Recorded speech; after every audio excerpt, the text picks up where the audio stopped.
সংসার জীবনে একটা মেয়ে সবথেকে বেশি কি হারায় জানেন? যত্ন। কেউ তাকে ভাত বেড়ে দিবে, সেই যত্ন। প্রচণ্ড ক্লান্তিতে কেউ তাকে একটু ছুটি দেবে, সেই যত্ন। কেউ ধৈর্য ধরে তার কথাগুলো শুনবে, সেই যত্ন। এসব হারিয়েও মেয়েরা যেন প্রবল আগ্রহের সাথে সংসার আগলে ধরে জীবন পার করে দেয়। আর এই আগ্রহের নামই হলো মায়া। অথচ তার জন্যই কারো মায়া হয় না। কেমন অদ্ভুত ব্যাপারটা, তাই না? Hello everyone, good morning. কি অবস্থা, কেমন আছেন সবাই? আশা করছি যে যেখান থেকে আমার ব্লগটি দেখছেন সকলে খুব ভালো আছেন। আমি মিতা, বাংলাদেশের একটি ছোট্ট নগরী, আর আমার একান্ত প্রিয় আমার প্রাণের শহর বরিশাল থেকে নতুন আরও একটি দিনের সাথে শুরু করছি আজকের ব্লগটি। আর পুরো ব্লগটি জুড়ে থাকার অনুরোধ জানাচ্ছি। আই হোপ আপনাদের ভালো লাগবে। সকালবেলা ঘুম থেকে উঠেই শরীরটা এত খারাপ ছিল, কালকে সারা রাতে মাত্র 2 ঘন্টা ঘুমিয়েছি। আর সকালবেলা উঠেই দেখি প্রচণ্ড মাথা ব্যথা আর প্রচণ্ড চোখ জ্বালা করছে। যদিও দুটো বাচ্চার মা হিসেবে এগুলো এখন গা সওয়া হয়ে গেছে, কিন্তু তারপরও যেদিন শরীরটা একটু বেশি খারাপ লাগে সেদিন মনে হয় সংসারের কাজগুলো একটু যেন বেশিই হয়ে যায়। মনে হয় আজকের দিনটা যদি কেউ একটু ছুটি দিত সংসারের এই কাজগুলো থেকে, তাহলে মনে হয় একটু আরাম পেতাম। কিন্তু কে দিবে এই সংসারের ছুটি বলেন?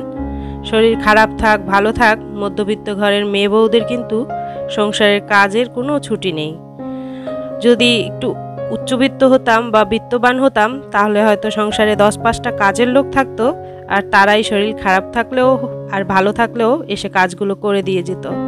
কিন্তু মধ্যবিত্ত ঘরের বউ হওয়ায় সারা জীবন হিসেব করতে করতেই চলে যাবে, আর দেখা যাবে শরীর খারাপ থাক ভালো থাক, ওই যে কাজগুলো সব নিজেকেই করতে হবে। হাজবেন্ড ভালোবেসে একদিন ছুটি দিলেও বাচ্চাদের কি খাওয়াবো সেই ভেবেই কিন্তু উঠে যেতে হয়, আরাম করার একদমই উপায় থাকে না। তো যাই হোক, এখানে কিন্তু সকালবেলা ঘুম থেকে উঠেই বিছানা গুছিয়ে নিয়েছি। আর বিছানার চাদরটা একদম সাদা ছিল, যার কারণে বাচ্চা এত নোংরা করেছে নিজেরই শুয়ে থাকতে কেমন কুটকুট করছিল। আর তারপর মা বোন তারা ফোন করে কিন্তু খোঁজ খবর নিচ্ছিল শরীরের। তো তাদের সাথে কথা বলতে বলতেও কিন্তু হাত জিরোচ্ছিল না, কাজগুলো করে নিচ্ছিলাম। তো মা বোন যেহেতু দূরে থাকে, তারা ফোন করে খোঁজ নেওয়া ছাড়া আসলে উপায় নেই। বোন থাকে ঢাকা, যার জন্য তার তো একদমই উপায় নেই। আর মা নিজের সংসার নিয়েই আসলে ব্যস্ত, এর জন্য কিন্তু মাও চাইলেও হেল্প করতে পারে না। তো যার কারণে সংসারের কাজগুলো নিজেকেই করতে হয়। আর যেদিন শরীরটা বেশি খারাপ থাকে সেদিন মনে হয় কি সংসারের চারপাশে মনে হয় ধুলা বালি বা কাজগুলো একদম বেশি বেশি হয়ে যাচ্ছে। এখানে কিন্তু আমার সাথে সাথে আমার গাছগুলো নেতিয়ে গিয়েছিল, তো এর জন্য গাছগুলোকে একটু পানি দিয়ে নিচ্ছিলাম। ভাবলাম যে আসলে শরীর খারাপ হলেও ওদেরও তো কষ্ট হয়, তো নিজের কষ্টের কথা ভেবে ওদের জন্যও কষ্ট পাচ্ছিলাম, যে আমার মতো ওরাও কষ্ট পাচ্ছে, এর জন্য গাছগুলোতেও পানি দিয়ে নিচ্ছিলাম। তো সকালবেলা কিন্তু ঘুম থেকে উঠে টুকটাক একটু নাস্তা করে তারপর আবার শুয়েছিলাম।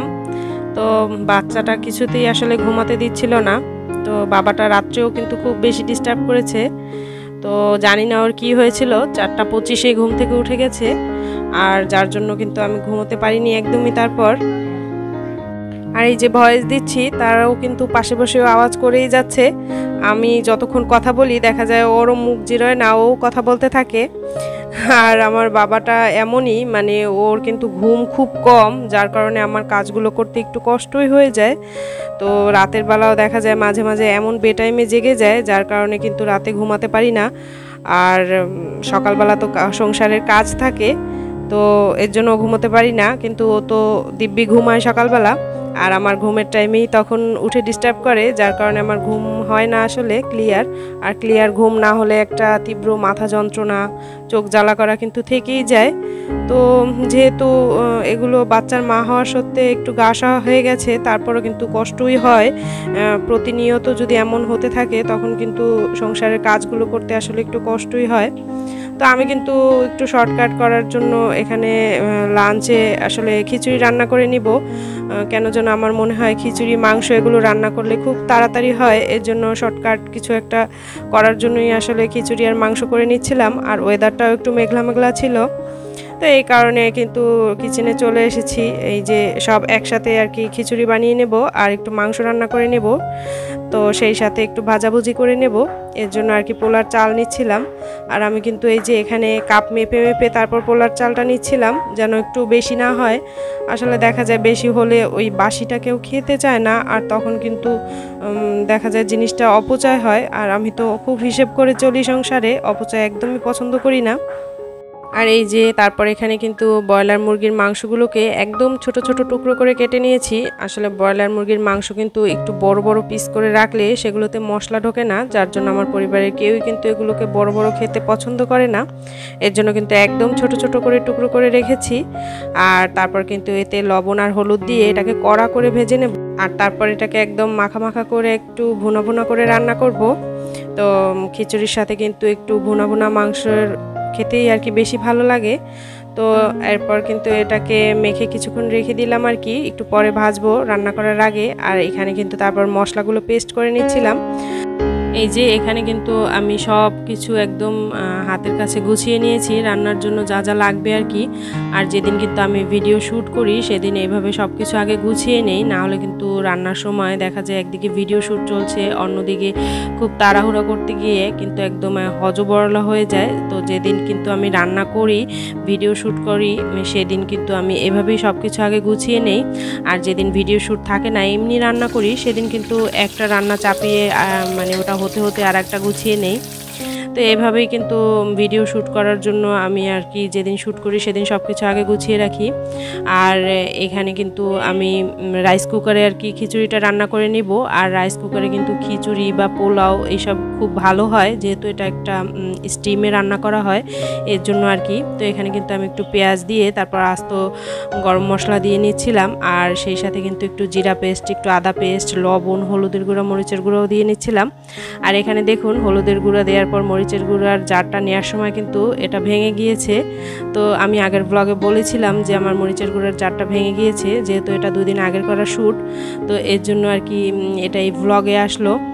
দেখুন সব কিছু কিন্তু গুছিয়ে মানে নিয়েছিলাম যাতে তাড়াহুড়ো না করা লাগে বা হাতের কাছে সব থাকে। তারপরে কিন্তু আমার মরিচের গুঁড়ার জারটা ভেঙে গেল। আর মরিচের গুঁড়ার জারটা আর হলুদের গুঁড়ার জারটা একসাথে কিন্তু কিনেছিলাম। তো ওটা বেশ কিছুদিন, মানে বেশি দিন হয়নি, অল্প কিছুদিন আগের কেনা। তো এর জন্য আমার একটু খারাপই লাগছিল যে শখ করে কিনেছিলাম, আসলে জারটা তাও ভেঙে গেল। তো যাই হোক, পুরনকে আসলে ভেঙে গেলে তো কিছু করার নাই, যে যেতে চায় তাকে যেতে দেয়াই ভালো, আর নতুনকে স্বাগত জানানোই ভালো। তো মন খারাপ করে আর কি লাভ, এর জন্য মন খারাপটাকে বিদায় জানিয়ে নতুন জার কিন্তু আনার জন্য আর কি রেডি করে ফেলেছি। আর এখানে কিন্তু আমি এই যে মাংসটার মশলা এখানে রেডি করে নিচ্ছিলাম। তো মাংসের মশলা কিন্তু বা যে কোনো মশলা কিন্তু আগে এভাবে একটু রেডি করে নিলে, তাহলে কিন্তু জল দিয়ে সব একসাথে গুলে নিলে আর কি একটা বাটা মশলার ঘ্রাণ আসে রান্নায়। তো এর জন্য আর কি করে নিচ্ছিলাম। আর তারপর কিন্তু মাংসটাকে ওখানে কড়া করে ভেজে তারপর এখানে কষিয়ে নেব। তো এই যে এভাবে কষিয়ে নিচ্ছিলাম। আর সব শেষে কিন্তু এখানে আমি একটু লাল মির্চি গুঁড়োও দিয়ে নিয়েছিলাম। লাল এই মির্চি গুঁড়োটা কিন্তু যে কোনো রান্নায় আর কি খুব সুন্দর, মানে কালার আনতে খুব ভালো কাজ করে। তো যে কোনো রান্নায় যদি মরিচের গুঁড়োয় কালার না আসে তখন কিন্তু আমি এই গুঁড়োটা দিয়ে নিই। আর আমি যেহেতু আজকে দিনের বেলা ভয়েসটা দিচ্ছি, এখন থেকে দিনের বেলায় ভয়েস দিই, যেহেতু রাতে ভালো ঘুম হয় না, এর জন্য কিন্তু রাস্তার সাউন্ড আসছে হয়তো, তো এটাকে একটু ইগনোর করবেন যারা শুনছেন আমাকে। তো রাস্তার এই হর্নগুলো যে বাজছে এগুলো আমারই কানে আসছে, তো এগুলো যদি আমার ভিডিওতে এসে থাকে তাহলে একটু ইগনোর করে নেবেন আপনারা। আর এখানে কিন্তু আমি একটু এই পটল ভাজি, কাঁকরোল ভাজি, বেগুন ভাজি, ঢেঁড়স ভাজি এগুলোও করে নিচ্ছিলাম, যেহেতু শুধুমাত্র 2 পদ দিয়ে বা 1 পদ দিয়ে আমার হাজব্যান্ডের খাওয়া হয় না, তো এর জন্য আর কি। তো এই মুহূর্তে যারা আমার ব্লগটি দেখছেন, এই কথাটা বলতে আমি আসলে প্রত্যেকটা ব্লগেই ভুলে যাই। আজকে যেহেতু শরীরটা খারাপ ছিল আরোই ভুলে গিয়েছি। তো যারা আমার এই মুহূর্তে ব্লগটি দেখছেন তাদের কাছে অনুরোধ থাকবে, আমার ব্লগের কোথাও কোনো কিছু ভালো লেগে থাকলে ভালো লাগার জায়গা থেকে একটা লাইক করে নেবেন, একটু কমেন্ট করে আমাকে জানাতে ভুলবেন না। আর কেউ নতুন ভিজিট করে থাকলে আমার চ্যানেলটি, কোথাও কোনো কিছু ভিডিওর ভালো লেগে থাকলে আমার চ্যানেলটি সাবস্ক্রাইব করে কিন্তু আমার ছোট্ট পরিবারটির পাশে থেকে আমার পরিবারটিকে আরেকটু বড় করে দিতে পারেন। আর সেই সাথে ভালো লাগলে বা খারাপ লাগলে আপনার কোনো কমেন্ট থাকলে সেগুলো কিন্তু আমাকে কমেন্ট সেকশনে জানাতে পারেন। আর রান্নাটা কিন্তু এখানে পুরোটা কমপ্লিট হয়ে গিয়েছে। তো তারপর কিন্তু আমি এটাকে টেবিলে সার্ভ করে নিয়েছি। আর তারপর কিন্তু এটাকে ঢেকে একটু নিজে রেস্ট নিয়ে নেব। আর তারপর তো বাচ্চাদের খাওয়ানোর ব্যাপারটা আছেই। আর শরীর খারাপ থাকলে আসলে বাচ্চাদের খাওয়াতে অনেক সময় লাগে যেহেতু, তো ওটাও কিন্তু আসলে ইচ্ছে করে না, একদমই এনার্জি পাচ্ছি না। তো দেখা যাক কি হয়। তো এখানে রান্নাগুলোকে ঢেকে তারপর কিন্তু স্নান করে নিব। আর তারপর একটু ফ্রেশ হয়ে কিন্তু বিছানায় শুয়ে কিছুটা সময় রেস্ট নিব।